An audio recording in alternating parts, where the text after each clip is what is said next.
अगला प्रश्न है, प्रत्यक्ष लोकतंत्र की युक्तियों के संदर्भ में निम्नलिखित कथनों पर विचार कीजिए।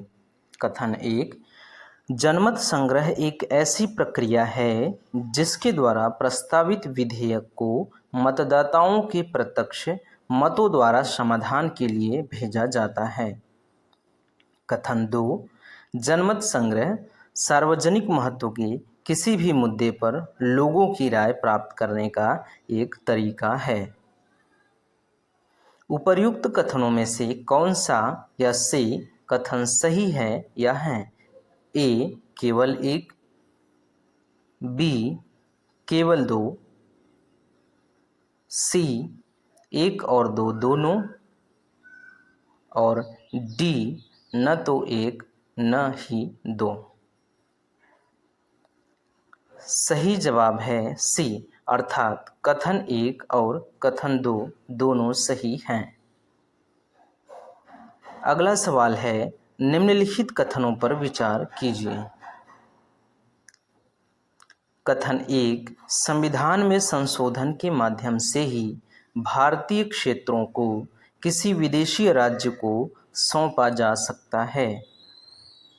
कथन 2, भारत और दूसरे देश के बीच सीमा विवाद के निपटारे के लिए भी संवैधानिक संशोधन की आवश्यकता होती है। उपर्युक्त कथनों में से कौन सा या से सही है या है? ए, केवल एक, बी, केवल दो, सी, एक और दो दोनों, और डी, न तो एक नहीं दो। सही जवाब है ए, अर्थात कथन 1 सत्य है और कथन 2 असत्य है। आइए इसकी व्याख्या देख लेते हैं। एक राज्य के क्षेत्र को कम करने की शक्ति अनुच्छेद 3 के तहत भारतीय क्षेत्र की किसी विदेशी देश की अधिग्रहण को कवर नहीं करती है। इसलिए भारतीय क्षेत्र को केवल अनुच्छेद 368 के तहत संविधान में संशोधन करके ही किसी विदेशी राज्य को सौंप दिया जा सकता है। वर्ष 1969 में सर्वोच्च न्यायालय ने यह निर्णय दिया कि भारत और दूसरे देश के बीच सीमा विवाद के निपटारे के लिए संवैधानिक संशोधन की आवश्यकता नहीं है।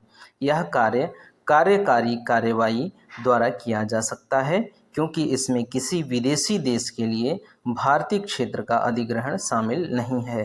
अतः कथन 2 सही नहीं है। अगला प्रश्न है, निम्नलिखित में से कौन सा से अनुच्छेद राज्य के नीति निर्देशक तत्वों में गांधीवादी सिद्धांतों की विचारधारा को दर्शाता या दर्शाते हैं? 1, अनुच्छेद 40, 2, अनुच्छेद 43,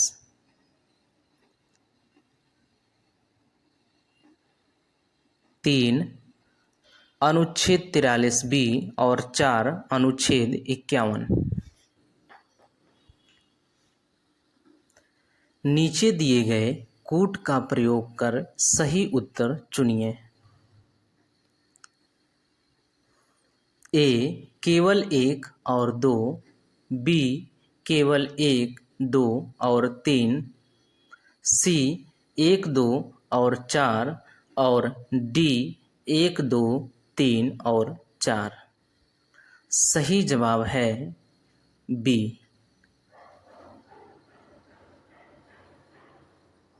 व्याख्या, गांधीवादी सिद्धांतों पर आधारित निर्देशक तत्व।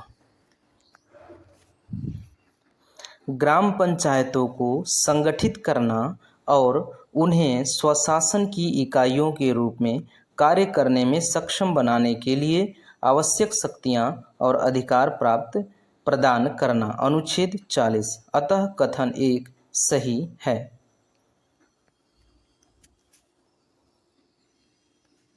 ग्रामीण क्षेत्रों में व्यक्तिगत या सहकारिता के आधार पर कुटीर उद्योगों को बढ़ावा देना। अनुच्छेद 43। अतः कथन 2 सही है।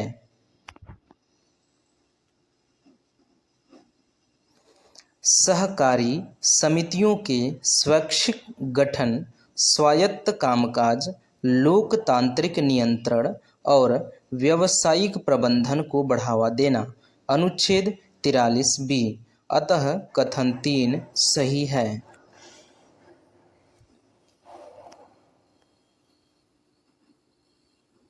अनुसूचित जाति, अनुसूचित जनजाति और समाज के अन्य कमजोर वर्गों के शैक्षणिक और आर्थिक हितों को बढ़ावा देना और इन्हें सामाजिक अन्याय और शोषण से बचाना।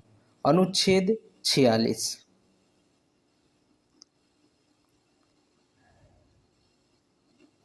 नशीले पेय और नशीली दवाओं के सेवन पर रोक लगाना जो स्वास्थ्य के लिए हानिकारक हैं।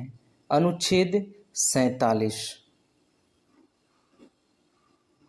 गायों, बछड़ों और अन्य दुधारू पशुओं की बलि पर रोक लगाना, मवेशियों को पालना और उनकी नस्लों में सुधार को प्रोत्साहित करना। अनुच्छेद 48।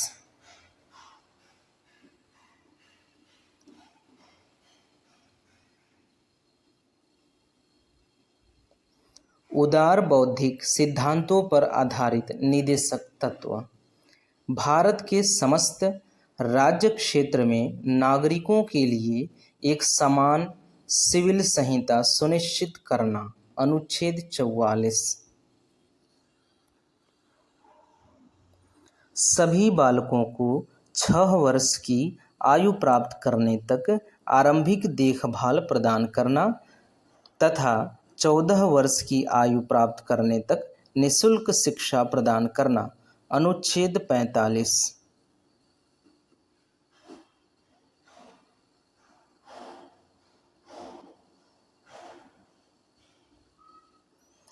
कृषि और पशुपालन को आधुनिक और वैज्ञानिक प्रणालियों से करना।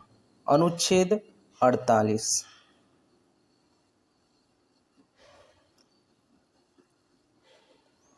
पर्यावरण का संरक्षण तथा संवर्धन करना और वनों तथा वन्य जीवों की रक्षा करना। अनुच्छेद 48 ए। राष्ट्रीय महत्व वाले कलात्मक या ऐतिहासिक अभिरुचि वाले स्मारकों, स्थलों और वस्तुओं का संरक्षण करना। अनुच्छेद 49।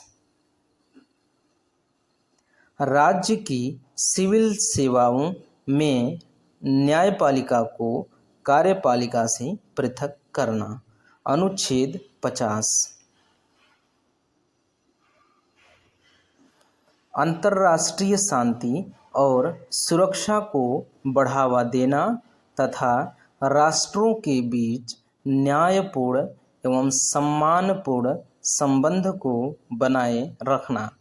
अंतर्राष्ट्रीय कानून और संधि के प्रति आदर को बढ़ावा व अंतर्राष्ट्रीय विवादों को मध्यस्थ द्वारा निपटाने के लिए प्रोत्साहित करना। अनुच्छेद 51।